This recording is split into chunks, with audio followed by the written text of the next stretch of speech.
Fala pessoal, grande abraço do professor Evaldo Mundarito. Vocês sabem que eu costumo usar aqui as minhas redes sociais para difundir o conhecimento histórico, tanto a história do Brasil, como das Américas, como também a história mundial. E a história do Brasil, particularmente, me fascina muito.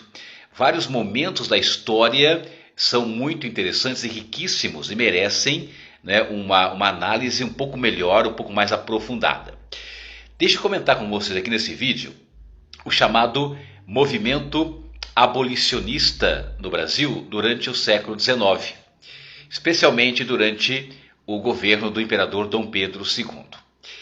O Dom Pedro II governou o Brasil por 49 anos seguidos, desde 1840 até 1889, quando aconteceu o golpe militar conhecido como Proclamação da República, que derrubou o Império, a monarquia, e implantou a República do Brasil.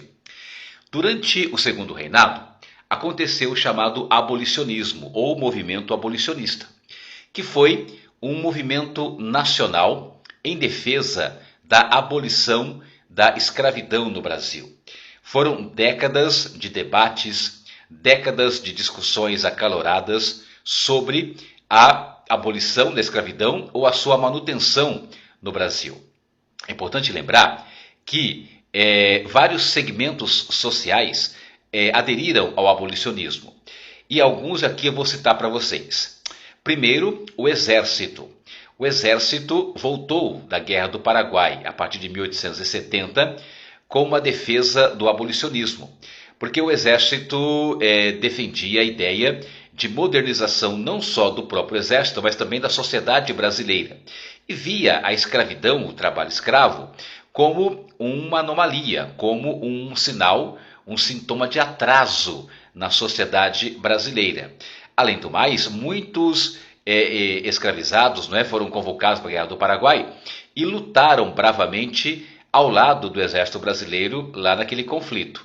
Então, o exército foi uma importante instituição que aderiu ao abolicionismo, pressionando por legislações, por ações que levassem ao fim da escravidão. Mas não foi só o exército. Também havia setores de classe média urbana que também, por razões econômicas e humanitárias, defendiam o fim da escravidão. Classe média formada por professores, jornalistas, advogados, como o grande líder Luiz Gama, escritores, profissionais liberais, funcionários públicos. Esses setores da classe média também eram abolicionistas. Também, em grande parte, defendiam o fim da escravidão, por achar também, claro, como o exército achava, que a escravidão era um sintoma de um país arcaico, obsoleto, atrasado, bastante ultrapassado e tal. Tá? Então, o exército aderiu ao abolicionismo e as classes médias urbanas também. E além desses dois grupos, um terceiro, fazendeiros com mentalidade mais moderna para a época, especialmente cafeicultores paulistas, que já estimulavam a vinda de imigrantes europeus para o Brasil, e usava a mão de obra europeia, e o Brasil caminhava para a mão de obra assalariada. Então, esses fazendeiros paulistas, esses cafeicultores paulistas, eles defendiam muito mais a entrada de imigrantes assalariados do que propriamente a manutenção do trabalho escravo. Então, esses três setores foram fundamentais para pressionar o imperador e também o parlamento brasileiro, na época o nome do Congresso Nacional, na monarquia chamava-se parlamento, a aprovar leis que gradualmente, que aos poucos fossem abolindo a escravidão no Brasil. Mas é importante ressaltar aqui que não apenas exército, classes médias e cafeicultores paulistas aderiram ao abolicionismo. É importante lembrar dos próprios movimentos de negros libertos, e também de escravizados, ações que eles também organizavam, como, por exemplo, grandes manifestações de rua com apoio dessas classes médias e tal, a formação de quilombos, comunidades de escravizados que fugiam né, para viver numa sociedade ali à parte, revivendo a cultura africana. Enfim, os quilombos em todo o território brasileiro foram importantes como instrumento de pressão também.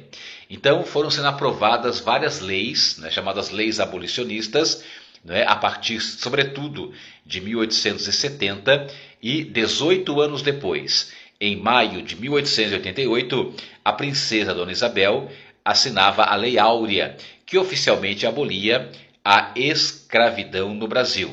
Nesse período de 1870 até a abolição, 1888, né, foram 18 anos, foram aprovadas 3 leis importantes, né? A Lei do Ventre Livre, de 1871, a Lei dos Sexagenários, de 1885 e, finalmente, a Lei Áurea, de 1888. Embora a Lei Áurea tenha sido um avanço jurídico importante, tornando ilegal a prática da escravidão no Brasil, ela trouxe 2 problemas importantes que eu quero destacar com vocês. Primeiro, a Lei Áurea liberta os cerca de 700 mil escravizados que ainda havia no Brasil, mas sem indenizar os donos de escravos, não é? Que investiram capital para comprar aquelas pessoas que foram transformadas em pessoas escravizadas, né? Esses escravistas, que eram monarquistas, acabaram, por retaliação, a apoiar o movimento da República. Portanto, não é? eram monarquistas que, por retaliação, passaram a apoiar a República porque não foram indenizados com a Lei Áurea. E o segundo aspecto da Lei Áurea é que ela foi assinada sem nenhuma integração social dos libertos, né? Os escravizados foram libertos, mas foram abandonados à própria sorte, ficaram à margem da miséria, abandonados pelo poder público, sem terra, sem acesso à terra, sem acesso a trabalho, não é? Inclusive podendo ser punidos por mendicância ou vadiagem se fossem encontrados perambulando pelas ruas dos centros urbanos, né? Então a Lei Áurea teve esses 2 problemas, mas juridicamente ela foi importante, claro, por causa da extinção, né, jurídica da escravidão no Brasil. Então aprofunde esse movimento abolicionista lá no século XIX no Brasil, no reinado do imperador Dom Pedro II, especialmente nas décadas de 1870 e 1880, até a assinatura e sanção da Lei Áurea, lá em 13 de maio de 1888. Abraços pedagógicos.